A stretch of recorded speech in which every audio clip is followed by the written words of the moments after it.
Hi, everybody. Welcome to Bad Tabletop Gaming Podcast. We have myself, Armin. Andy here. Dan. Darren. Thank you, Darren, for joining us again this week. This week, we're going to go through some Salamanders. Last week, we did Raven Guard, if you missed it. And then the week before that, Alpha Legion.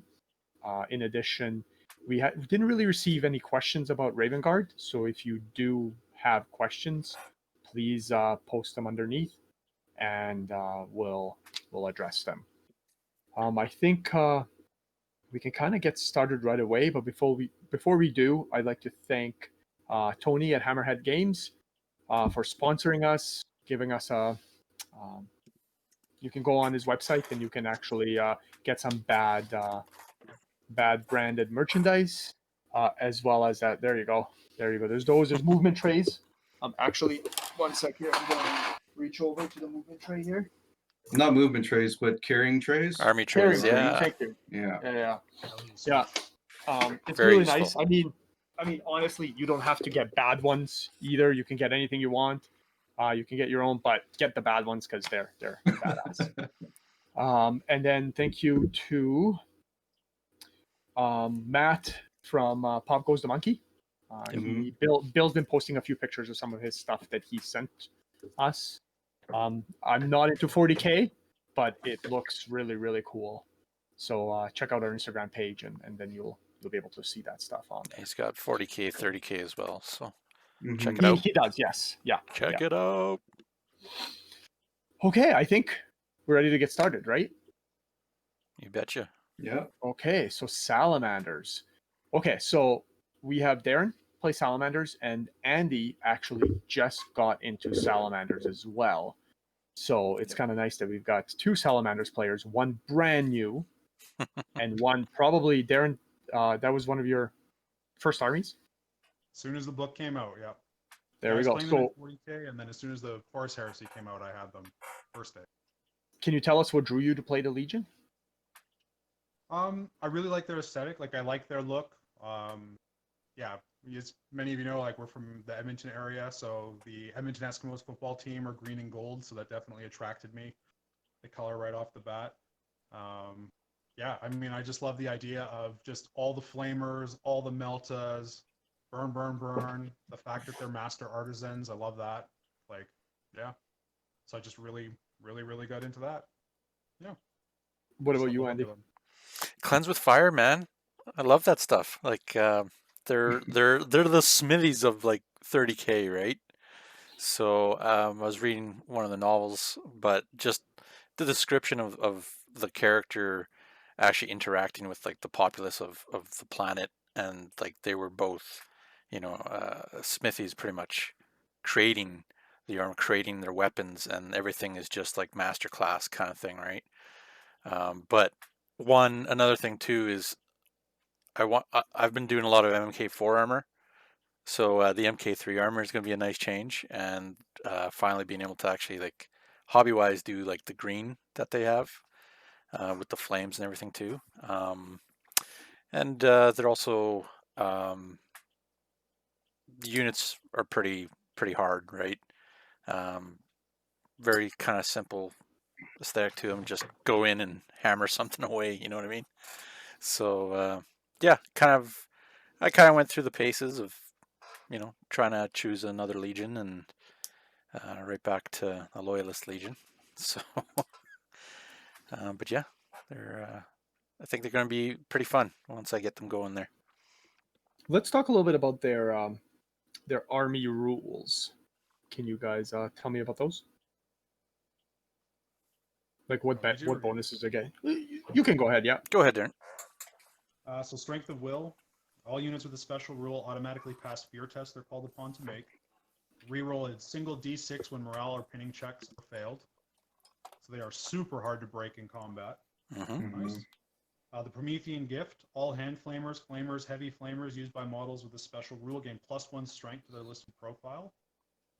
This special rule also extends to all vehicles used in the detachment containing units with this rule. In addition, all enemy flamer type weapons and attacks are -1 strength when used against a model with this rule. And then Nocturne Born, all units with the Legionnaire Astartes Salamander special rule do not add their initiatives to sweeping advance rolls and reduce randomly rolled run or charge distances to a minimum, or by 1 inch to a minimum of 1 inch. So I guess the first thing that stands out to me is the negative. I mean, not being able to add initiative score kind of makes you probably failing that test all the time, right? But it's only sweeping in advance. It's not like when you're running away. It's only when you're chasing, right? Yeah. So I think right? It does come up. I mean, it's nice that they do tend to hit like a hammer, you know. So I often find that it doesn't come up a lot where I'm stuck in combat or lose that combat, you know. But the run and charge by 1, that kind of sucks. That really sucks. Yeah, I don't know how many times I've missed that charge by 1 inch, you know. I have failed a 2-inch charge before with fire drakes, and it is heartbreaking. We all know also, like, moving through cover, it's -2, now you're at -3. Ooh, that hurts. Yeah. Right? So brutal, yeah. The Promethean gift is awesome, though. That sounds great. Like the +1 strength, 2 vehicles, too. So Dreadnoughts, everything, basically, in your army. It really kind of turns your, cool. you know, to use the benefits of those weapons, your army you start to see like the flamers coming out, right? And just utilizing those rules. So, like I said, cleanse with fire. That's pretty much what's going to happen to those traders eventually. But so Darren, what's your what is your favorite Rite of War to use? I definitely would use Covenant of Fire. I run it pretty much every time. Yeah. Do you want me to read off what's in that? Yeah, go ahead. Okay. So you get Obsidian Forged, all Salamander vehicles, i.e. any model with an armor value taken as part of the detachment using this Rite of War has a 5+ invul against Melta, Volkite, Plasma, Flamer weapons of all types, and also against Melta bombs. Veneration of Wrath, all Melta guns, Infernal pistols, multi-Meltas in the detachment using this Rite of War gain the Mastercrafted special rule, and Pyroclasts become non-compulsory troop choices. Implacable, all units in the detachment using this Rite of War gain move through cover. So there's that offset, right? So you're still at -1, but if you're charging through cover, it's just -1. So that's actually really good. What's the okay, and then the negatives, you can't deep strike, you can't take more heavy support and fast choices. So with that deep strike, I mean, so you got, you know, any dreadnoughts that you're taking that you want to get into combat, pretty much, like for me, you're pretty much walking them across the board, I'd say, right? Because you're not being able to deep strike anything. Correct. So that's a little downer, but still, I mean, if you have other threats on the board than just those dreadnoughts, it could change things up too, right? So. Well, the other thing too is like all units in this attachment have moved through cover. So we're talking like dreadnoughts, vehicles. Yeah. So that's the big thing, right? You don't have to buy dozer blades, so you save in points, right? And then all of your dreadnoughts have moved through cover. It's when you get, because like I like in the fluff, right? Like even how it talks about like the salamanders basically land in force and then just move forward, right? And just flame and melt everything to death. It's very, very fluffy for them, right? Like I do find it's fun. I mean, I agree with Andy when you play, like you can't take those drop pods and like you can't run Covenant of Fire with drop pods.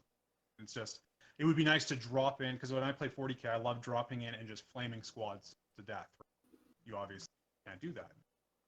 So, but if you're using drop pods, you don't need this Rite of War most likely, right? No, it's true. Yeah, it's true. But no, I definitely find like for fluff wise, it's super fun. And as you pointed out, right, getting moved through cover and not having, if you're assaulting into cover, not having that -2 plus the salamanders already get -1 as well to the charge, right? So it's nice negating some of that. It's super nice. And then I mean, Also, too, right? The fact like Obsidian Forge, where all of your vehicles get the 5+ invul, is huge. I mean, your rhinos become way more survivable. Your dreadnoughts, even walking, your dreadnoughts are more terrifying. Well, against like Melta type weapons, and when I say Melta, loosely termed like plasma, Volkite, everything, right? Yeah. So detachments using this right cannot take more heavy support and fast attack choices in total than they have troops. So that's kind of interesting because it definitely limits your fast attacks and heavies and forces you to run more troops. Yeah. Yeah. So Which that's I'm actually okay with. nice. I'm actually okay with. Like, it's nice to actually have a lot of troops on the board. You know, like just Marines. Putting them out there, and just pushing forward, and then having everything else supporting, right? Yep. And like I said, like I love boots on the ground, so I really like, I like having more troops. I also like too, that you have your rhinos, and then of course if you put a multi-melt on them, it becomes twin linked, right? So it becomes master crafted. Like it's a nice bonus that you get just for your tac squads to have your rhino bonus. Yeah, more troops on the ground, right? No fortifications, and you have to take a console. Or you may only take a console as part of the HQ choices.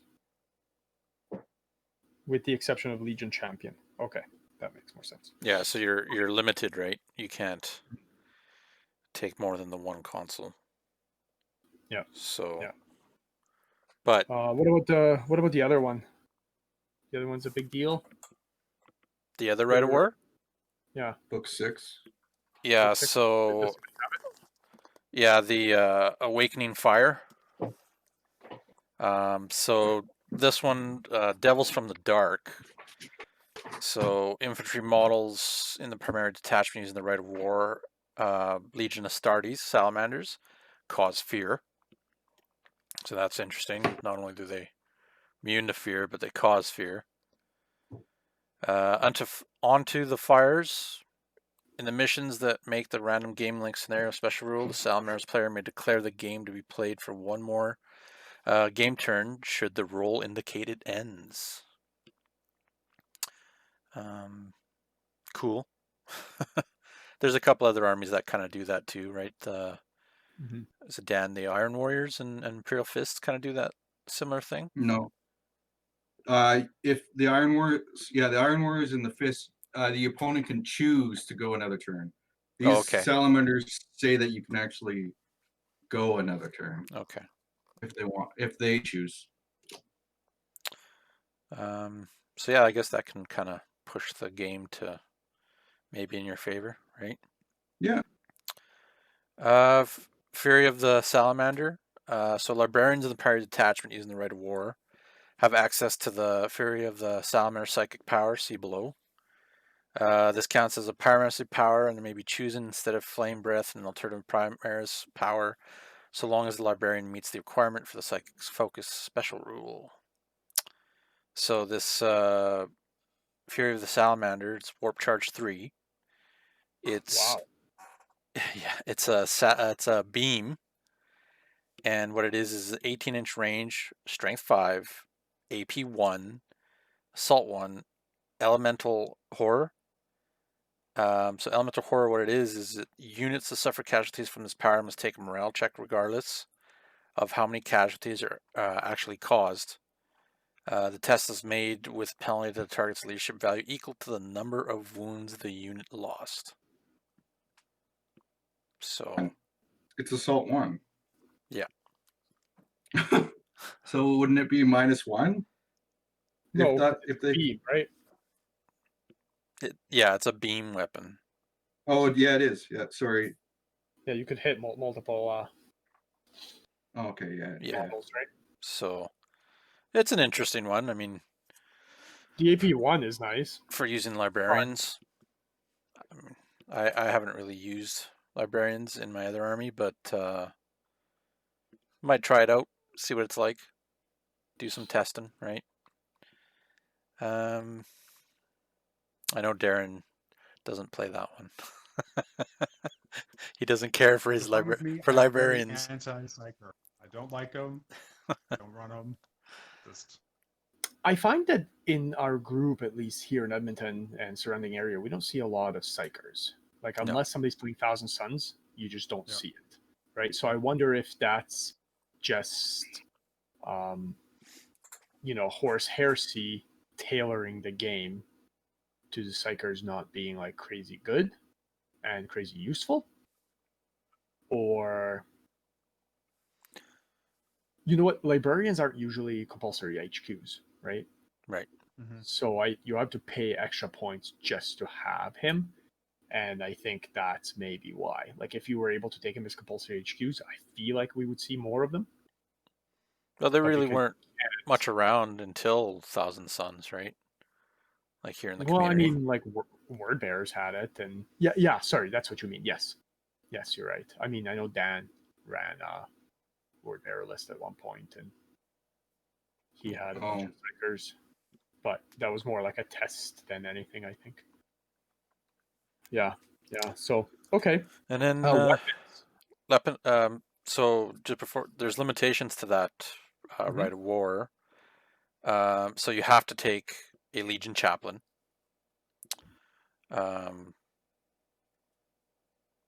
Also, the detachment may not include more than one of each of the following. So a jump infantry, jet bikes, skimmers, and flyers. This is a big one. The army cannot include Vulcan at all. So, okay, and that's probably why we don't see it very often. Yeah, exactly. And then, of course, you can't take fortifications or allied detachment with this one. So, so I was reading the fluff here while you guys were talking, and this Rite is pretty much based after Istvan when they lost Vulcan, and this is kind of them being super angry. So he's the Fury of the Salamander just sounds like it's just the death beam of hate because he's so angry because they lost Vulcan. So, but in terms of like books and stuff, like I don't remember. Like, is there a specific character? Because they don't have a psychic character. No. Right? No, it's just kind of a thing that was made for them. And interesting. Okay. Yeah. Every Legion had librarians, but yeah. So let's go over their weapons, because this is where they really shine, like the special things that they can get. So there's the Artificer one, right, where they can make any weapon mastercrafted for 5 points. The sergeants and characters and stuff. Yeah. Like, that's huge. It's 5 points. Like, mastercrafted normally is 15. Right? Like, that's dirt cheap. Yeah. Oh, for sure it is. Pistols, crazy cheap. Melta-bombs. Well, that's just it. That's what I find is that, like, just mastercrafting a Melta-bomb on a tactical marine sergeant is so deadly, right? Yeah. Get a chance to get a Melta-bomb off. Well, does it, do you start taking plasma pistols? How often have we all failed that one Melta-bomb, right? Mm-hmm. I mean, I've had numerous times where I failed both. I mean, let's face it, right? To be honest, I feel like the rule is more geared toward a weapon, not a bomb. For sure. Yeah. But I can see definitely you doing that. But I was thinking like power fist or plasma pistol or something like that, right? Not a one use bomb, right? But yes, competitively that does make sense. Melta bombs would be a smart thing to do in sergeant's cases. Kind of like the plasma pistol. Yeah, plasma pistol's not bad. Like, right? Plasma pistols are good, yeah. Well, and also too, right? Your sergeants can actually switch out your plasma for infernal pistols as well, right? So then you can mastercraft your infernal pistols instead. A little short range, but but still not a bad thing. Strength 8, AP 1 makes a difference, right? Yeah. Definitely a fan of plasma. I think a little bit more, but yeah. So the storm shield. Who wants to talk about that? It's not a storm shield. It's a dragon scale or whatever it's called. It says dragon scale storm shield. Yes, so it's a storm shield. It's not a 3+. It's a +1. It's a prototype. It's a +1. Yes. So in some cases, sorry guys, I can't do this. My phone is going crazy. We'll just say it's a 5+ invul save, or increases the invul save by 1 to a maximum of 3+. The model cannot claim an additional attack for a second weapon in close combat if they have the wargear. The option costs 10 points per model for an independent character in Terminator armor. And any model, or not in Terminator armor, it's 10 points. And any model in Terminator armor may exchange it for their combi bolter for 5 points. So good, so huge. Yeah, for sure.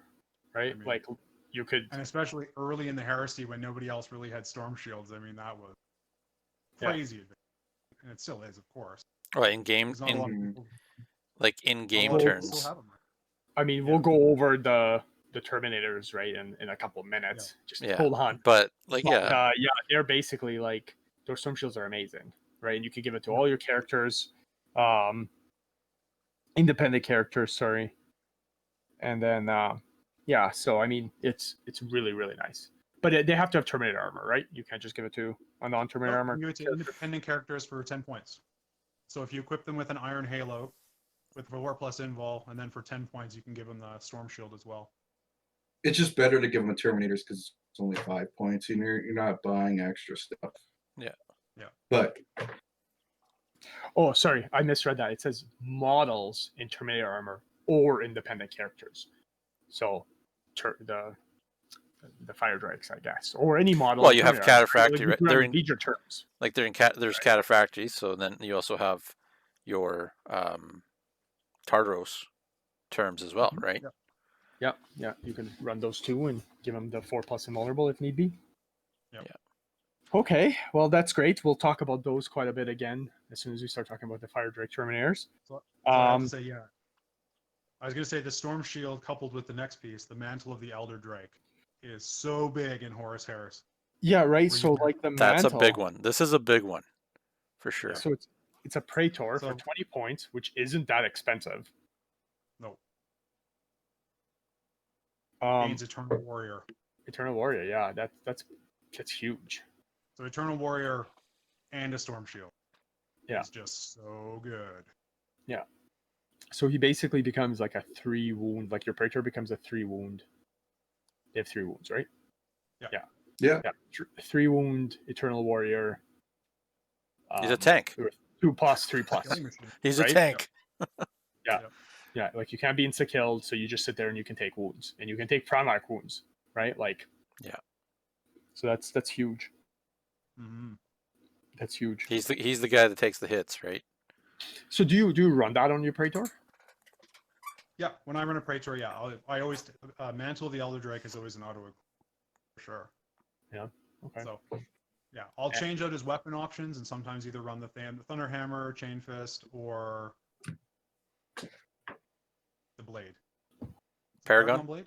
Paragon blade. And of course now the new blade, right, from what is it, book 8? Divining blades. Divining blade. But it's multiple blades. Yeah. No, it's not. It just says blade.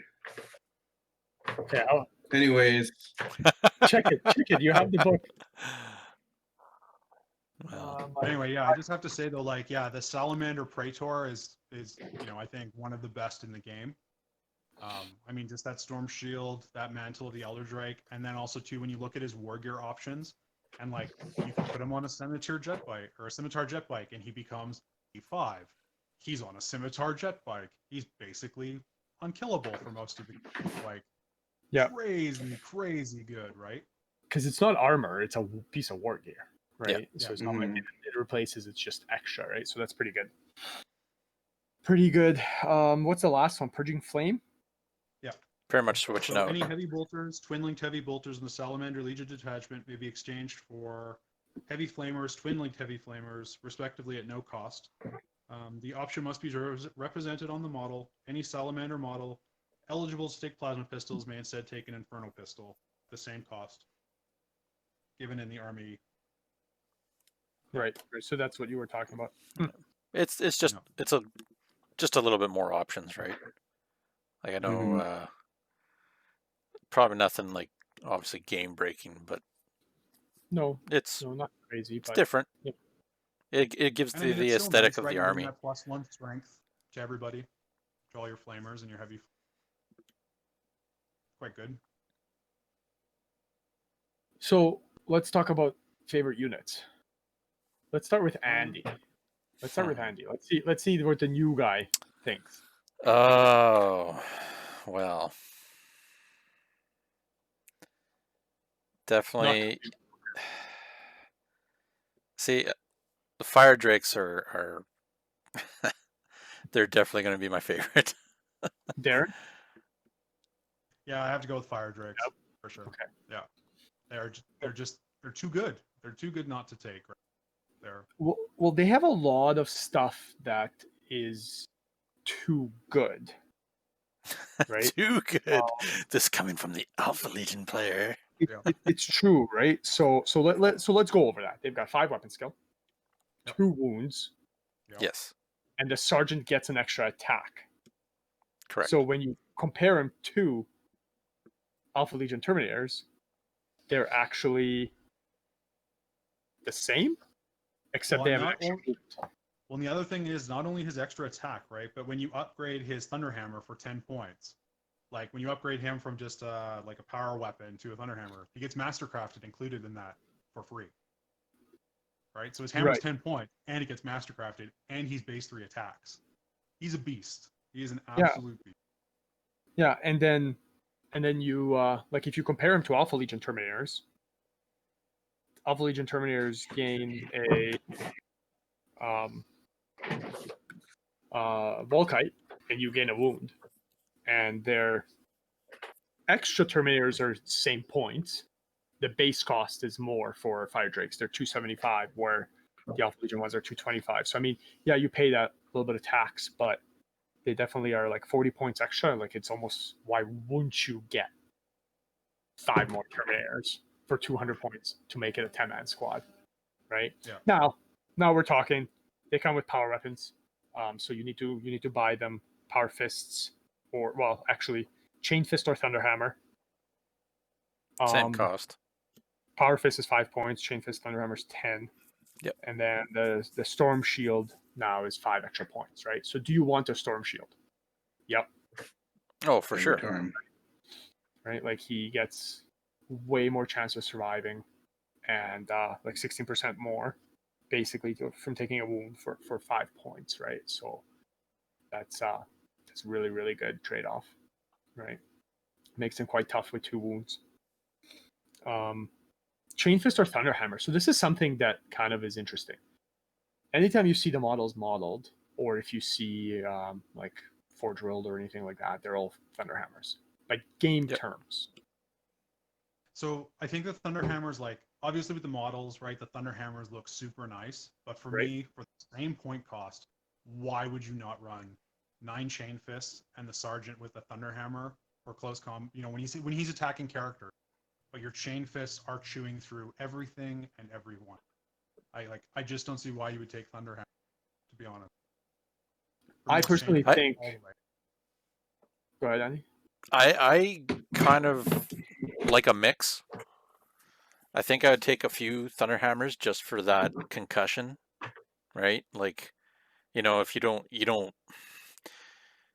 in a situation where you're fighting against the Primarchs and a Primarch doesn't have a bodyguard, pretty much, you're probably going to chew through them with that many. Well, if you take a big 10-man squad, right? But you know, if it's on equal terms and you're attacking the Primarch, just as an example, just that concussion, bringing them down to initiative 1 if you get a wound through kind of thing, right? I think would be helping you out a lot. See, I'm with you on that, but I think when you start factoring in, like, so your sergeant, you'll probably run your sergeant with Thunderhammer, who will be in challenges. The character Namus Ratan also has concussion on his Thunderhammer, so you have him usually attached because he's a chaplain.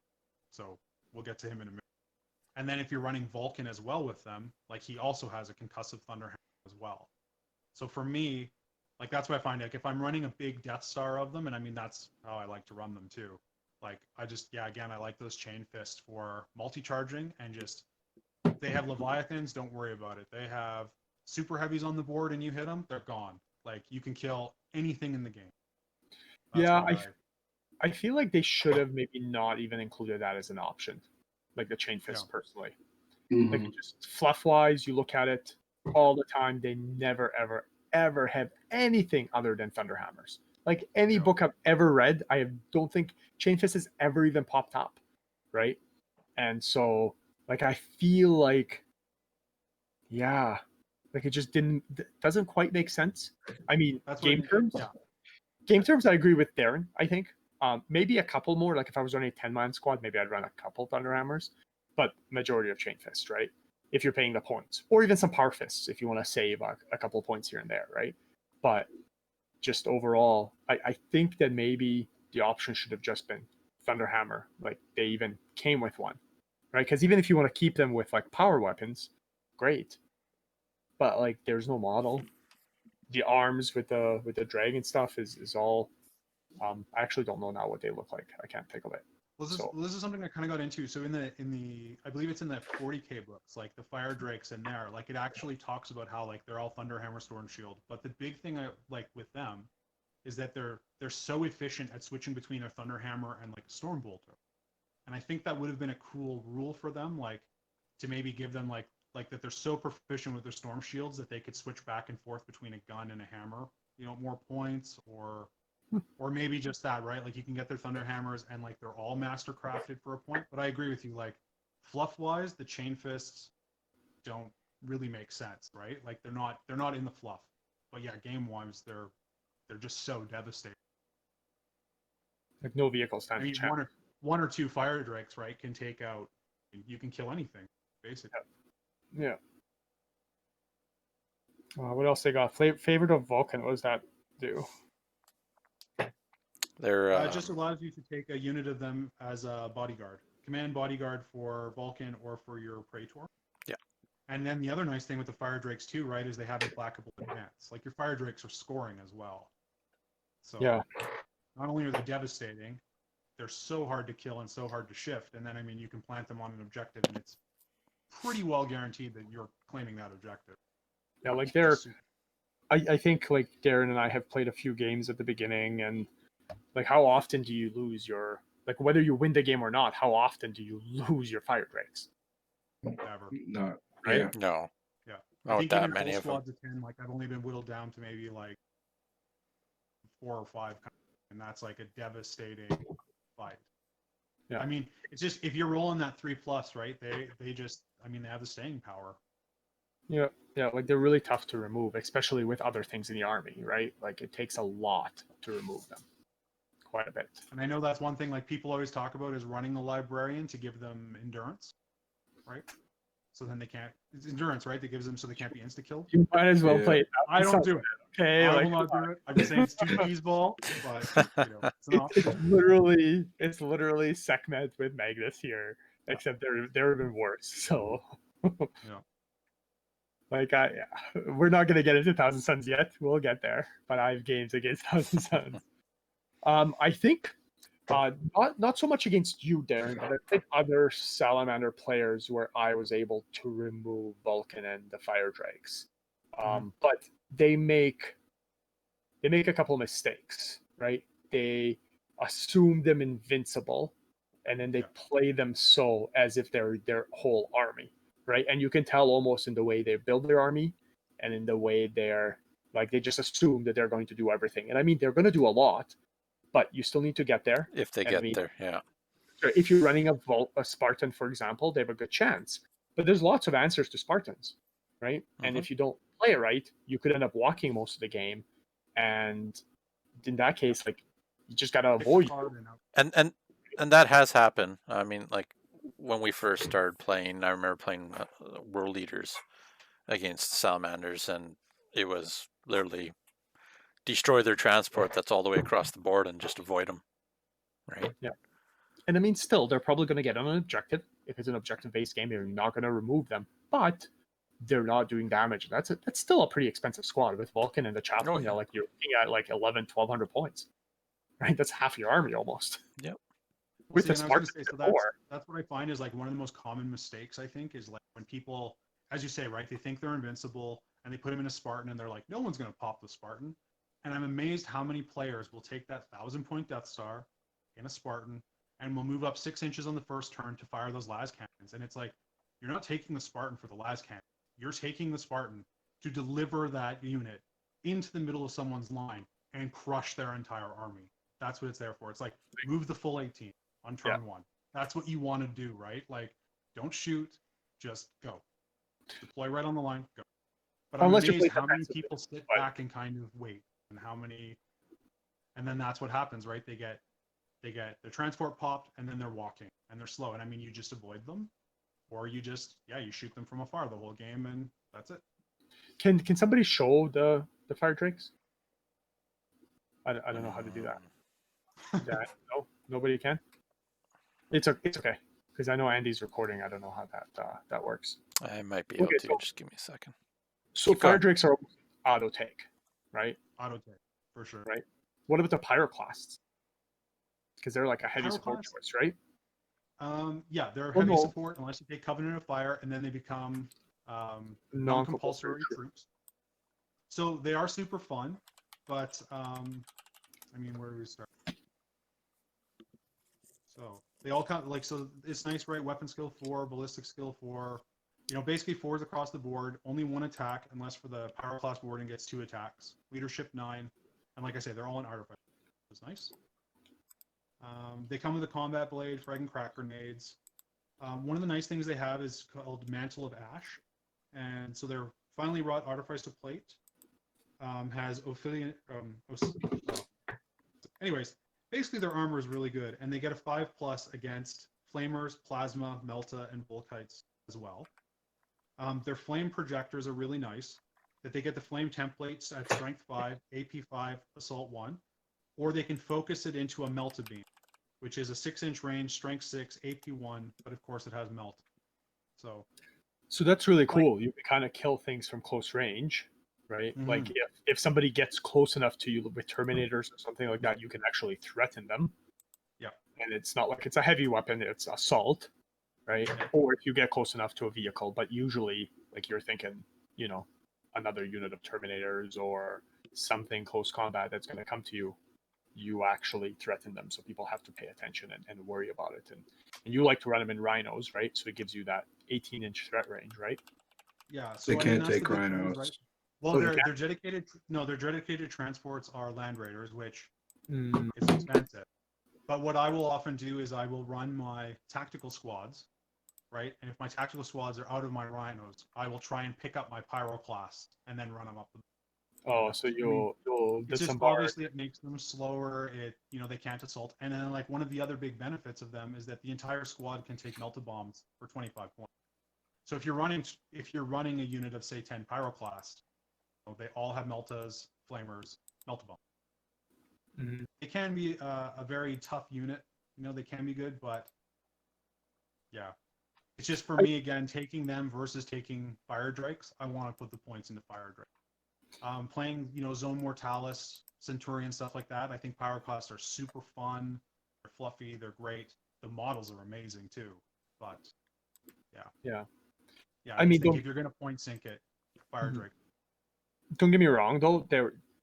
I feel like they're one of the better. 160 points isn't cheap. To start for 5, and then 100 more points for more. I guess if you're paying another 25, now you're looking at a 300-point squad, right? Yeah. That said, though, they do have 2+ armor, and that's actually quite nice.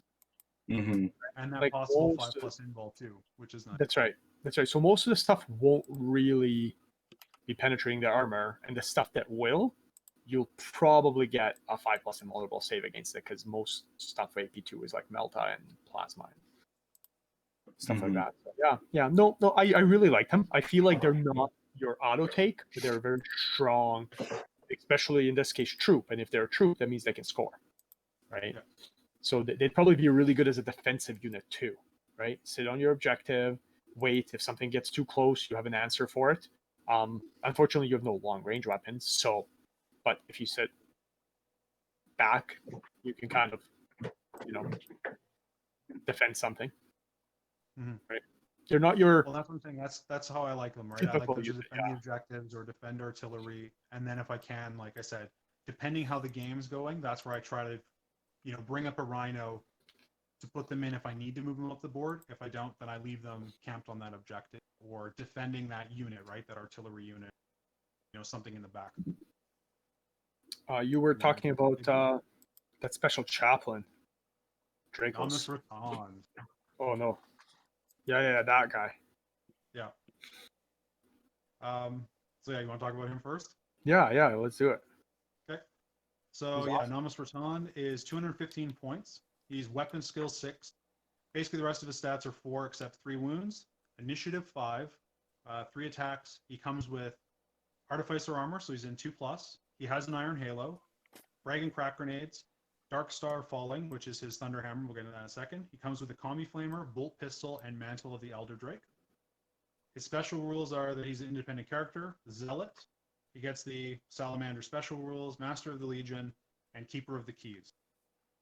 So Keeper of the Keys allows him to unlock a single Dreadnought Talon as a non-compulsory HQ for your force. Dark Star Falling, I think, is really where he excels and is good. So he gets a plus.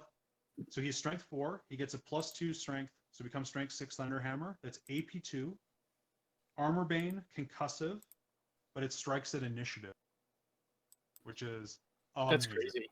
So he's got Praetor stats. Yeah. Right, but he's also chaplain with a +2 AP2 maul. Like, that's crazy good. Like lots of Primarchs don't have a +2 AP2 weapon. Yeah. Right. So I've had this debate on the Fire Drake on the Salamanders site, and of course with several players who think he's not good. Like, running a fully equipped Praetor, yes, is more damaging, but for 215 points, this guy is, and especially too when you put him into a unit of Fire Drakes, you give them Zealot. I mean, game over. Like, it's amazing. Anything they hit. That's right. That's right. Anything you do hit dies. They also have Combi Flamers. Or he also has a Combi Flamer too. Bolt Pistol. I mean, yeah. Yeah, so this Combi Flamer gets +1 strength, right? Because he's a Salamander. Salamander character without a Flamer. Come on. Like, you just wouldn't be a Salamander. But that's what I'm saying. Like, that's why I think he's so good, because, like, if you say run him with a unit of Fire Drake, and, say for instance, like, yeah, he's not going to insta-kill the character that he's fighting. But with also having 3 wounds and having the Mantle of the Elder Drake, you can just stick him into that combat to soak wounds from that special character who has, that Thunder Hammer or that Chain Fist. And then your Fire Drakes are ripping the unit apart. And if it goes to turn 2 combat, it's over. And also too, right? He's strength 6, AP2, weapon skill 6. He gets the rerolls. Like, he's going to put some wounds on that character too. At initiative 5, right? He's going to take out sergeants with power fists or power swords. He can even kill characters. I mean, he's a monster. And then too, also he has Armor Bane.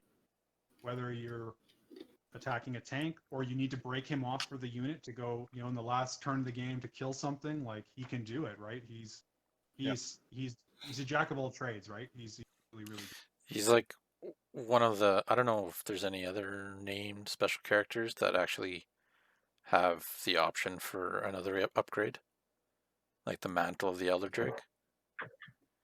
Like, is that, because it's 20 points, right? But is that already included? Is that already included in his price point, or do you pay for that? In his wargear. Probably. Sorry, he comes with it. Yeah. Okay. Yeah. Like, and then too, like we said, right? He's also a Master of the Legion, so you don't have to take a Praetor. You also, and then that's the thing, is he also gets, so his Warlord trait is he gets Inspiring Presence instead of rolling on the trait. All friendly units within 12 inches of him use his leadership value rather than their own, and he's leadership, so not too shabby. Not the best Warlord trait, but again, not bad. But a lot of times you're running him as your HQ, and then you'd have Vulcan most likely, let's say, or yeah. I was gonna say, if you look at the Rite says you can only take 1 console, right, other than a champion. Well, you could take him and another console, and essentially he's your chaplain and your Praetor at the same time. Plus, you can add another console on top if you wanted for that one Rite. So. Yeah, I don't know. That's true. It just seems all good for me. Sure, his attack is only strength 6, but you just got to look at him as a Praetor, and a chaplain just made a baby and made him, right? So yeah, exactly. So that was one thing, actually, before we go any further. That was, I think it was the first Rite of War.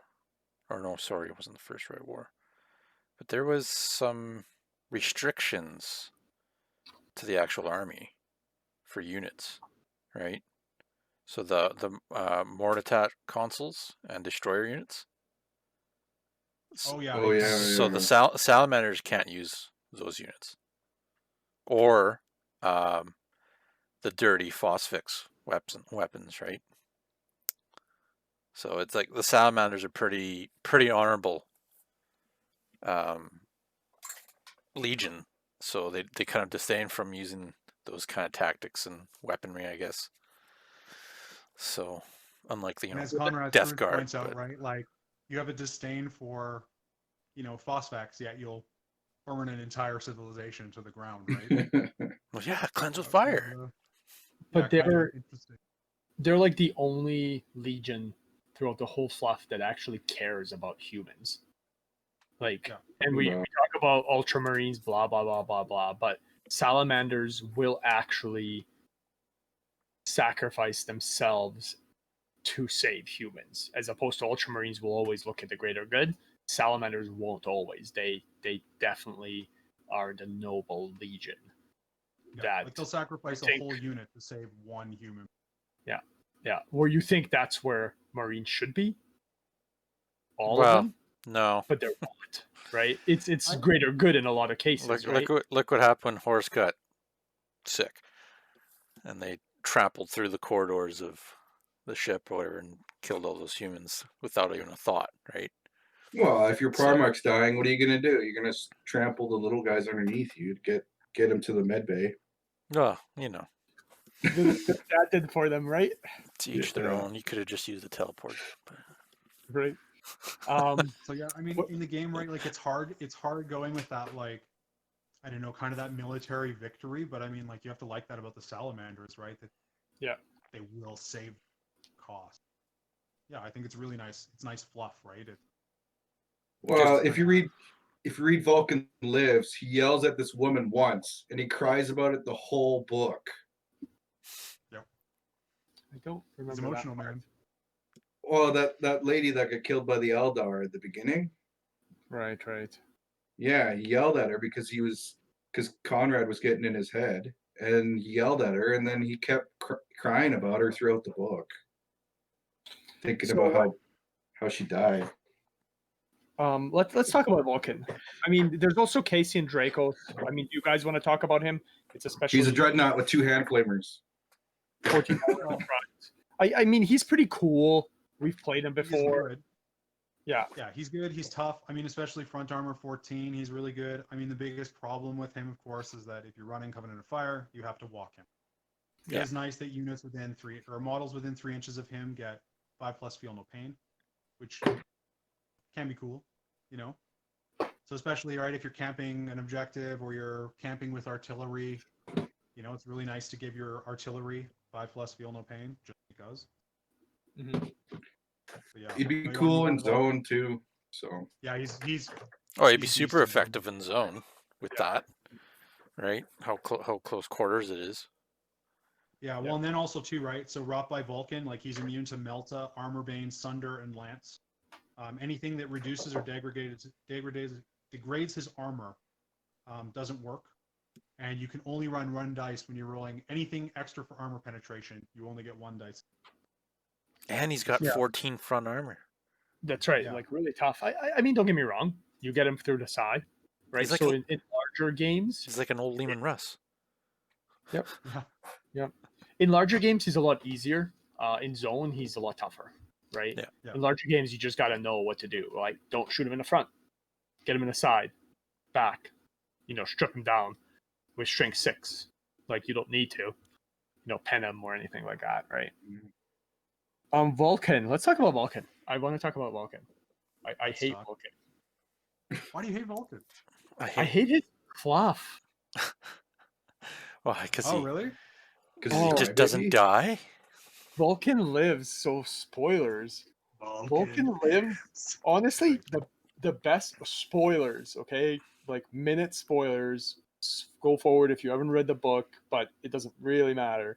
But the whole book, they talk about how Vulcan lives. Everybody believes he lives. He lives, like Kurz kills him 1,000 times, he lives, and finally he falls, he teleports, he falls onto the planet which you think is Earth, but it's not, or Terra, but it's not. And finally he burns up in the atmosphere, and the end of the book says, and finally Vulcan dies. And you're like, awesome. And then the next book, he's alive again. Well, I he did hated die it. for a couple minutes. Like, come on I now. hated it. But that He's- said, he's, built like that, I guess. Let's He's not go basically Deadpool, right? Like you cut him in half and he'll just. They don't say he grows his legs back, but that's how I think of him. He just grows his leg back and we cut him in half. But I imagine it more like when Kurz kills him, and then he turns around, magically he turns back, like out of the corners of his eye, he sees something, and he looks at him, and he's whole again, and he's like, oh, why? But when you're looking at him, nothing happens. But as soon as you like turn your head, all of a sudden he's okay again. That's kind of how I imagine it. because they don't ever explain it in the book how it actually happens. They just say he's like, oh, I did everything. I cut your head off. I ripped your arms off. I did this and that. You died every time, but every time I come back, you're alive. So I don't know. It could be just. I almost feel like he has like a, I don't know, like a point, and then regardless if you blow it up, whatever you do, it's just kind of like he just starts like regrowing, whereas like Armin said, right? He just like appears back. It's called the reset button. Yeah. Exactly. He's just like, yeah, I've had enough. Boop, reset. Hey guys, I'm back. So yeah. I just want to ask, Andy, you're not having trouble with video, are you? With video? Yeah. No. Okay. It's just me. Okay, You're gonna get sucked into the warp. We can still see you. Okay, perfect. I can't see Sorry, anybody, but I just want to make sure that it's still going. Yep. So his stats, he's a pretty bad ass guy. Like 7 strength, 7 toughness. That's huge, Darren, eh? Yeah. 7 strength, 7 toughness, 6 wounds, initiative 5, 4 attacks, leadership 10. I mean, he's got your like average Primarch weapon skill of 7, right? Yeah. But 7 strength, 7 toughness, and then his only downside is the 4 wounds. Like 4 wounds isn't a lot. No, he's got 6 wounds. 4 attacks. Sorry, 4 attacks, yes. Thank you. And he doesn't really have like 2 close combat weapons, right? He only has the 1. He has the Furnace Heart, the shooting Assault 1 line of effect beam weapon, I guess. Because it's kind of like a beam, but it's not a beam. Yeah, it's basically a beam before they had a beam rule, I'm assuming. Shrink 6, AP 2. But yeah, so he has the Dawnbringer, which he made for Horus. Tell us about it. So it is strength 10, AP 1, 2-handed weapon, concussive, armor bane, instant death, and also has an ability called Earth Shatter. And that's where instead of making his normal attacks, he basically just hits the ground. And you can put a 3-inch blast marker anywhere in base-to-base contact with Vulcan. And every model underneath it suffers an automatic strength 8 AP 3 wound with the strike down effect. So when you're like fighting lots of Marines, that's what you do. Yeah. But other than that, you're most likely hitting people. But let's just talk about that. Like, it's not a plus strength. It's just flat strength 10 AP1, which is insane. And then not only that, it's also armor bane. It's not unwieldy, and it's instant death. Like, that's insane. Like, that's probably it is the best Primarch weapon out there. So looking at that instant death, I mean, it's already strength 10. So it's if it's not a Primarch, things are probably going to die. But you start looking at now with some of these larger demons, right? Demons, Mechanicum, yep. Like instant death, doesn't matter what your toughness is. Done, right? I mean, we talk about the Lion Chainsword, that's strength 10, right? Plus 3 strength, and you're like, oh yeah, with strength 10 he can go through like a Land Raider pretty well. Well, this is armor bane, so it doesn't really matter. Like strength 10, like Alfarius has strength 6 armor bane, and I'm happy with it because I can pen majority of the time. Like strength 10 armor bane is like you don't fail like ever. Yeah. Like, you need a Anything armor 12, yeah. Unless you're using our dice, but Well, I'm surprised how many people say like he's a bad Primarch, and I'm like, he's not a Primarch killer, right? He's not going to run out. He's not going to, but I mean, he'll grind him down. But again, you're also looking at like T7, 3+ invul, 6 wounds you have to cut through. Like he can bog a unit down for the whole game by himself. Like you can bog down Terminator again if you're lucky. And Blood of Fire, he re-rolls. It will not die. It will not die rolls. Yeah. And Deny the Witch, but we're talking about it will not die rolls, so he'll gain those like wounds back quicker. And then, like we did the arena where he fought Alfarius. Granted, Alfarius is one of the weaker Primarchs, but that didn't last long, right? Like he's just a beast, like a beast. He's definitely a tank, right? Yeah, and he can do damage. Well, for sure, he's a tank, and if he's going up against another Primarch, I mean, obviously, that's where you are with him. Is you're tanking the Primarch, and you've got Fire Drakes with him. Well, Fire Drakes are going to do the work on the rest of it, right? So, it's a hard unit, like Fire Drakes and him, and then if you do the big death ball with the chaplain and whatnot, it's definitely hard to crack. He also gives adamantium will and +1 leadership to all Adeptus Society salamanders, and his armor, like you have the strength of like Flamer, Fusion, Volkite, Melta, plasma weapons against them. So like most of the big like Melta plasma weapons that you like, a squad of plasma guns dropping down is winning him on 6s. Yeah. Right? Like you're not doing anything to him. So even from shooting, he's like by himself, we're talking, right? Like, but again, he probably won't be. He'll probably be with a squad of, Fire Drakes. So, yeah, like he's not going to do the killing in that squad. The Fire Drakes will, but he'll tank anything you throw at it. Mm-hmm.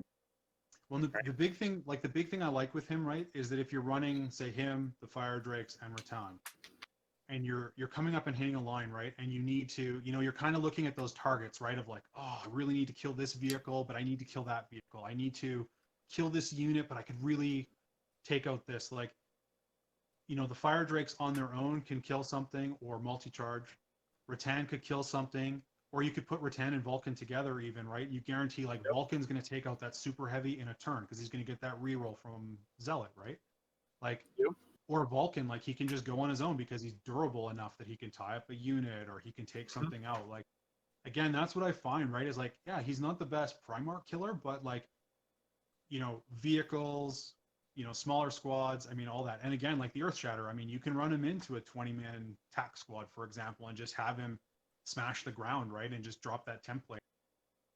Just kill Marines, right? He's versatile, right? Yep, I do. I mean, don't get me wrong. 1-on-1 against other Primarchs, there's lots of Primarchs out there that statistically do beat him, right? But you're right. Versatility-wise, play him smart with Fire Drakes, right? He'll do quite well. And like I said, I mean, for me, like I said, it's not, I don't use him mostly as like a killing tool. I use him to bog down, Primarchs and their squads, right? Is what I find it's really good. I mean, if you take Horus, if you can take Horus and his squad out for a game, or you can take out, I mean, any Primarch in a squad, right? And he can just tie him up a couple of turns, then it's huge. But he's the anchor, right? You want the Fire Drakes to do all the work, or whatever unit you're taking with him. Yeah. Did anyone ever notice he had a heavy flamer? Yeah, I did. I was just looking at that. Like I said, a Salamander character without a flamer is just Salamander. But it's a handy little tool, right? Well, it's like in his actual little profile, and not like on the side here with all the other weapons and stuff. But I was like, heavy flamer. I've never seen. I think just because everyone uses the beam weapon more, but just because it's AP2, but yeah.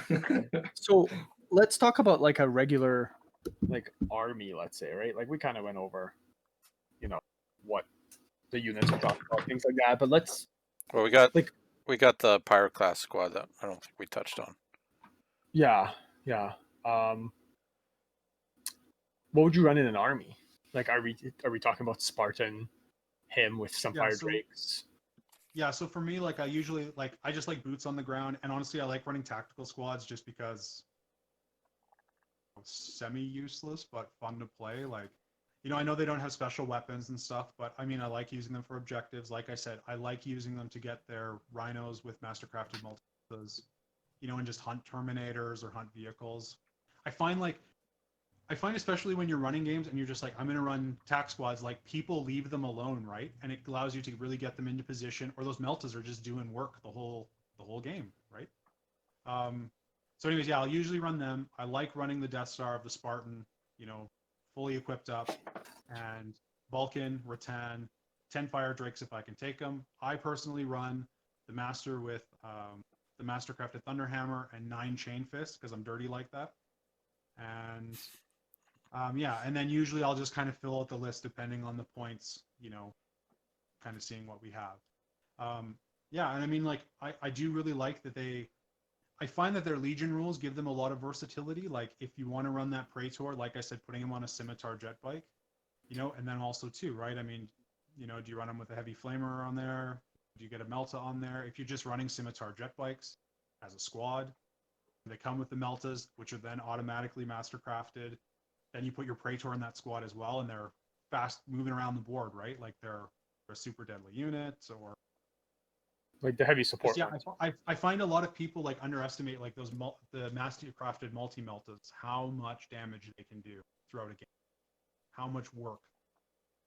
And also too, right? When you're talking like, javelins and speeders and stuff too, like you also get that 5-up invul against most weapons. Makes them very handy. If you want to play. Yeah, Sky Slayers though, with mastercrafted multi-meltas. Yeah, I think really nice. when we were first playing, I don't think they didn't exist then, but now that they do, and that you can run them in this army, that just seems greasy. Yeah. I don't know if I would say greasy, but it's definitely nice because a lot of times, like, you don't see multi-meltas. People either upgrade Volkites or plasma cannons. You actually don't see plasma cannons a lot either. But what's good about the multi-meltas and the Sky Slayers is that they just come with it. You don't have to upgrade them like you would Volkites or plasmas. Yeah. So you just pay the flat cost of what is it, like 220 for a 5-man squad or something? So, or 225, I can't remember, but if you can get them to outflank somehow or whatever, I think you could do a lot. I think deep strike them too. Yeah, they don't come with outflank, but you can't deep strike. Using yeah, you can't deep strike them with if you're running Covenant of Fire. If you're running something else, then yeah. But honestly, still, right? Like, drive them up. They move 12. You have 24-inch range. And my thing is again too, right? If you're running that Praetor and he has the mantle on, right? Like, stick him out front and have him just tank wounds when they're shooting at your unit, right? Like, that's right. Again, like there's a beat stick, yeah, like it's 2+. Could you give him a? And you can you give him a storm shield? Yep. Yeah, if you're in the armor, yep. Well, have you modeled one of those guys? I have a couple done up, and yeah, I had a model I bought from a friend that was really broken, so I'm hoping to get a new one. But of course, yeah, those jet bikes are expensive, right? But they're so good. So. But I was thinking, really like one guy with a storm shield riding the bike. That would be pretty neat to do. Yeah, I used like a mock build one a couple times in games, and he was devastating because again, he's so fast, so strong, and he's almost unkillable. Not to say he's invincible, but he's pretty close. But again, toughness 5, 2+ armor, 4+, 3+ invulnerable, Eternal Warrior. Like, that's tough to go through, right? Oh, And then definitely. too, right again, right? You know, if you run him with the blade, I mean, you can run him in just to chop squads apart. If you run him with a thunderhammer or a chain fist, I mean, he's, you know, he can jump across the board and just rip vehicles apart, right? He becomes a huge threat. It just seems all their characters are like just all tanky, right? Yeah, they're beasts. So They're beasts, yeah. Which I mean is kind of cool. I can totally see, like, fluff wise, if you read the books, the characters are definitely tough, right? Like, they're very like stoic, a little mopey every now and then, but like definitely, like, you know, take it as it comes. And yeah, very tough characters, right? So Well, and that's the thing, going back to their Legion rules, right? Like, it's nice that they're immune to fear. And it's also nice, like, that rolling D6 on morale and pinning, it's like, huge. it's Yeah. amazing how much it comes up, right? That, you know, you get shot, you know, you lose combat, whatever, and like they still just they stay in there. I mean, that, you know, that one model stays alive, and I mean, you can hold up a whole unit, right, for a turn. It's big. It's a big deal. Yeah. I mean, I've played them a couple of times, and definitely, even the games that I've won have been pretty tough. But that said, Darren, I don't think I've seen, like, last couple of Las Vegas Opens, like, I don't think there was a single Salamander player. Like, was there? Did I just miss them? I played a guy 2 years ago. He had 2 years ago. Salamanders. Okay, but like, even in our league, like even in Edmonton here, like, I think there's not many Salamander players, if any, anymore. So I mean, Darren, you don't really play very much lately, so we don't get to see you. But yeah, so Darren was our main guy for Salamanders, and then a couple of the guys. But everything, you know, over the years, people have kind of changed and gone to different legions. And that's also one of the reasons too that I've actually decided to play them as well, is because we don't have them in the area really. We do have a new player in the area that he's starting into 30K, and he's decided to start up with Salamanders as well. I mean, don't get me wrong, so Salamanders it's are cool. the most exciting legion, right? They're not, if you want to play them to their strengths, not to be rude or anything, but they are a little one-sided, right? Like, there's a few ways to play them. But that said, I've also seen a lot of players run the same armies, and they play them very differently, and they have very varying success rates, right? So Yeah. I mean, you still have to play them smart. Against, you know, brand new players, maybe you'll have luck, because you're right, they're kind of like a hammer. But against a lot of players out there nowadays, like, it's not as simple as just throwing your Death Star at them and hoping something happens, right? Like, you actually have to do well, right? So it's kind of nice. It's kind of nice that way. But they do tend to be a little not as exciting as some other legions, for example, right? Like Raven Guard, for example, which is interesting that you went both there, and because they're so polar opposites, right? Yeah. Raven Guard, you don't really have much room for error. You don't, you know, they're very fragile in terms of, you know, hit and runs and things like that, where Salamanders are very like, yeah, bring it on. Like, keep it coming. I think that's a big thing, right? That plays into it. Like, if you're going to play Salamanders, as you say, like, not exciting, but the big thing is, like, they can be very forgiving because they're so durable, they're so stand their ground. But yeah, whereas like Raven Guard, like, I mean, that was a learning curve, right? Of just, you know, watching guys just get cut down like grass, and, you know, really having to focus on your position, really having to worry about. But whereas Salamanders are just slam into something, next target, slam into something. Yeah. I think I was just gonna say, I think part of the reason is people only play them for the fluff. They get pigeonholed into, like, you having to run that Death Star, kind of like Thousand Suns and a bunch of other legions. And I think they got first book syndrome. I know they're in the second book, but they, you know, there's a lot of armies that a lot of people started from the second book and kind of just left behind. And I think Salamanders and Iron Hands are one of those. Lots of people started Iron Hands, but nobody actually plays them other than me. So, but I mean, don't get me wrong. if you run some, if you run Vulcan and, a smaller amount of fire drakes, smaller squad, I mean, you can still do quite well, and you don't have to build the same army, right? You can still expand. They were still a legion. They had majority of things. There were very few. There wasn't many things that they didn't actually use to fight. If you actually read the books, like, it's not like they were picky. It's not like they hated jet bikes, or it's not like they hated land speeders, right? No, they kind of used everything, right? So I mean, build an army that's fun to play, and definitely play them. And you have that, core that if you do run fire drakes with Vulcan, like, they're pretty tough, right? So yeah. And also too, right? Just, I mean, again, like, their bonuses to Meltas, like, just running Melta squads are super fun, and seeing what vehicles or what stuff you can get Melta on, and seeing what you can get flamers on, and just dropping flame templates everywhere is just fun. Boring for your opponent, but super fun to see buckets of dice. Just, flame templates sweeping everywhere, right? Hey, if you're bringing flame templates and you're that close and you're flaming the crap out of me, I'm not complaining, because really, how could that get less fun or more fun? I mean, like, really, you just come in and you flame, right? So yeah. Well, and that's what I mean. Like, that's what that's one of the things, like, I like about Heresy, and that's why I say, like, even, like, I like running tac squads, because as nice as it is where you're just going to auto kill your opponent and win the game, like, it's fun to make your opponent just roll a ton of saves, like, Fury of the Legion, right? And be like, okay, make me 25 saves all of a sudden, right? And you're going to fail some. Same thing with those flame templates, right? You're going to drop those flame templates and force those saves. We lose Armin. Yep, but I think he's just coming trying to claw back in. Yeah, his video feed was going there for a little bit.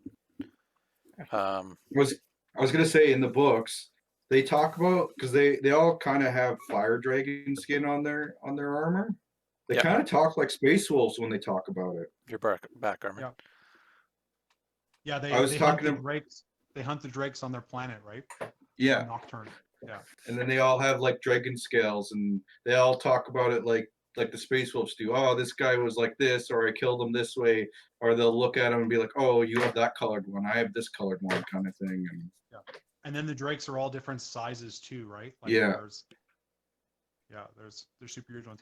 Like, just to say too, like, I have to say their models and their upgrade are some of the like the most beautiful models in the entire range of Horus Heresy, or even in Warhammer altogether. Like, even their Mark III upgrades, like having all of the dragon necklaces, the different little totems that they have on them, the fact that their helmets, like even their helmet growth plates, are actually a flame.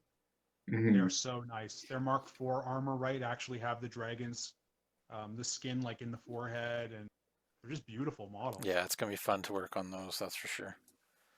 Power class are all like that. They all have the dragon cloak on their face, and the veils or whatever. And they have imprinted or embossed light flames on their legs and stuff. And and they have the heavy like Mark III plate, and just all the segments. Even their heads, right, have like the segmented head plates, the crests on them and stuff. But they're super nice. Okay, so we're gonna do something different today. So if you don't want more spoilers, leave now. Thanks for joining us. We've got Armin, Dan, Darren, and Andy. But if you stay for the next few minutes, we're going to talk about books and fluff and spoilers. So basically, if you haven't read them, you can feel free to drop off. We're not going to talk about anything crazy. But for the next few minutes, we'll kind of cover some book stuff, because, I kind of like their stories. Okay. Okay, so the Emperor and Vulcan hunt at the same time, right? The man that Vulcan talks about, that's just there, and he grabs Vulcan thinks that he got the biggest drake or whatever, and he's carrying it, and then he looks across, and all of a sudden there's this man who looked relatively small, right, compared to him, and he's just carrying this massive drake hide, right, like huge. And Vulcan actually like trips or falls or something. I don't actually remember how it goes, and it's from his point of view, and he's kind of surprised, because the man that's there just kind of like discards this massive, you know, Drake hide, which is supposedly worth like fortunes, right? And comes to his rescue type of thing. And I don't actually know if he rescues him or if Vulcan is like okay by himself. I don't remember exactly how the story goes. It's been a long time for me. I'm pretty sure he basically like, more or less like falls over a cliff, and then the Emperor basically like lifts him up. Right, something like that. And then they're talking, and then he finds out that, you know, he's his father, and but they don't really like it's weird. It's kind of like a reunion, but like they're not really like mushy. There's no like, hey. There's almost kind of an awkward interaction. Man, it's like his competition. He had the biggest Drake out there. Of course, it's going to be awkward. You just but he dropped it, so you just chucked it, right? Yeah. But yeah, I hear you. I do find that part in the books a little strange, like especially for Vulcan having so much humanity versus the Emperor, of course, who not, you know, like doesn't have a lot of humanity left in him. Like, you know, I mean, he's very big picture, right? Yeah, and then the best part is like, so we talk about it more. Who actually kills Vulcan? It's not a Primarch. It's not anybody. It's a shitty little human. Yeah. Loosely said, human, right? So, I guess not quite human. What do they call it? Perpetual. Perpetual. Right. Oh, does John kill him? Yeah. Oh, you haven't read it? Not yet. No. Maybe you should jump off. Because I know, because in Vulcan Lives, John's trying to get that spear tip, which when I pictured, I think of the Jesus spear, but he's going for that spear tip that the word bearers are trying to get too. Yeah. And he's got a vision from a different Eldar who told him, like, hey, get that spear and bring it to Vulcan. Yeah. That he was going to save him. Yeah, he saved him by burying it deep in his chest. And who was like, they were heartbroken, right? So all the Salamanders were heartbroken, but like, what's his name? Because Guilliman was heartbroken too, or Sanguinus. Maybe I'm thinking Sanguinus. Well, Guilliman was too. He was. Yeah. But they were definitely, you know, because like the Salamanders took him away to basically back to Nocturne to bury him or whatever, to put him in into Deathfire. Deathfire, which the volcano, which is what they do to all of the dead, right? I gotta just say too, man, like their planet is awesome. Like a volcanic death world covered in dragons. It's pretty right? Neat. Like, how did humans survive there at all? They didn't. Yeah. I guess Vulcan saved them all until Marines showed up, and yeah. Well, yeah, and then if you go back in the fluff too, like they were actually a planet that like the like essentially the Dark Eldar used to like hunt humans and take them for sport, right? Which is really interesting because, sorry, go ahead. Oh, I was just saying, yeah, until Vulcan sort of like was there and then rose up and sort of led the resistance. Which is also very interesting because then more spoilers, which if you're not here, but he when they throw him in Deathfire, it of course destroys the blade, and he comes back to life, right? And then he basically knows that when he wakes up, he has this genetic memory built into him that he's like, yeah, I need to go find the Emperor. So like now we talk about the grand design. Did the Emperor know this? He literally built Vulcan so that if he ever is actually killed, he needs to build this amulet and go find him. Yeah. So it's kind of weird. It gets a little into that like memory / like I think like the Emperor more kind of like summons him kind of thing. Like Yeah, but he built the amulet without any, which I still don't know what it does. Like, what does it do? It allows him to destroy Terra? Like, is that what it is? Yeah, so what happens is that so yeah, again, major spoiler. So when Vulcan finally gets back up and he makes his way back to Terra and he's in the throne room, he essentially becomes the Emperor's like last line of defense, right? He's standing before like the warp portal with his hammer. But the amulet, when it gets put into the Golden Throne, amplifies the Golden Throne to the point where it will destroy the entire planet. So if the warp gate fails and the Emperor allows the demons to come through and he dies, then the amulet will automatically consume the whole planet and will close the warp gate. And so that's what it does. Okay. So, okay. See, I didn't quite get that part. But you know what I did like? How in the middle, in between, which is kind of cool and kind of weird at the same time, where he meets the Decapitator. The Dark Eldar. oh, what's his name? They're going through the webway or whatever. I can't remember his name now. The guy that cuts heads and takes heads, who, by the way, almost beats Vulcan. Mm-hmm. It's actually, so it's like this Dark Eldar, which is probably still like thousands of years old, right? But he, like, Vulcan can't fight him, and yeah, because he's way too fast for him. Like, he just like, and just through sheer Primarchness, he's barely able to basically keep out of reach. Which, I mean, who cares? So he gets cut. Like, I find that reading those books sometimes is anticlimactic, because I'm like, I know he can't die, even though you know he doesn't, but still, right? And then he uses a little trickery and you know, fights him off or whatever. But I mean, it was, I guess like it was kind of do neat. you kind of like that they get into that a little bit, like in some of the books, like even like the book of Mortarion versus like the Khan.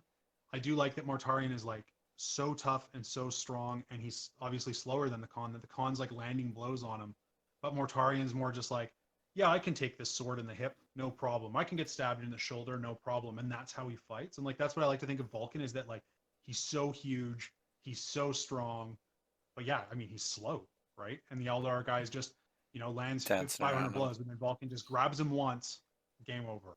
That's all it takes, right? He just needs that one hit and you're toast. Yeah. There's that fight scene on Vulcan Lives where he's fighting Korax. Korax. When he's like in his dream and he's fighting his brother. But he's like, I can't beat Korax's speed. So he literally just runs at him, and he literally like, I just gotta grab him once, and then he's dead. Yeah, that's right? when he's in the pit, right? Yeah. Because they tricked him into a dream where he's fighting Korax, and Conrad's trying to break him, because he knows if he kills Korax, he's going to mentally break, right? Because he's such a softie. Well, he kind of did, right? Like, he did break. Kind of, yeah.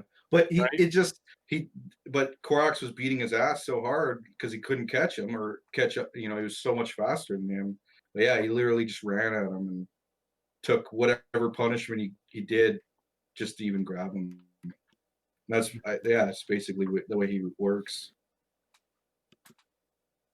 No, it's definitely it's nice fluff. I like that there's actually, like, and they even talk about the difference in the armies, and these guys they actually care about humans, right? Yeah, that's what they do. So that's kind of nice. I do really like how much they get in depth too, of like how much they look after their war gear, how much time they actually spend, like, even that it's standard warplate, but like Artellus Numion, right? The first captain of the Pyre Guard, like of the Fire Drakes, like when Vulcan dies, right, and he gets the body, he's taking them back, and he actually gets rescued by now I can't remember his name. He's one of my favorites. Thiel, like the Ultramarine sergeant, right, who leads the Red Mark. Yeah. And so they end up giving him Mark IV plate, but it talks about how he goes in and like, he actually re-engraves the armor, recolors it. Like, I just like that extra touch, right? That the Salamanders like whereas say, I guess the Iron Hands, right, are like their armor is awesome, and Ferris is an amazing weapon maker, but it's very like functional, right? Like, it's beautiful, but it's like, this is plate, it's protective, it's good. Whereas the Salamanders are like real artisans, right? And really spend the time like crafting their gear, and like that's. It's just like, I find it's just it's a nice extra layer, right? Fluff. Yeah, I really like that. Yeah.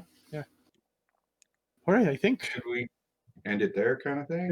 Yeah, I think that's it. I think that's long. So yeah, if you guys have any questions, please feel free to leave them.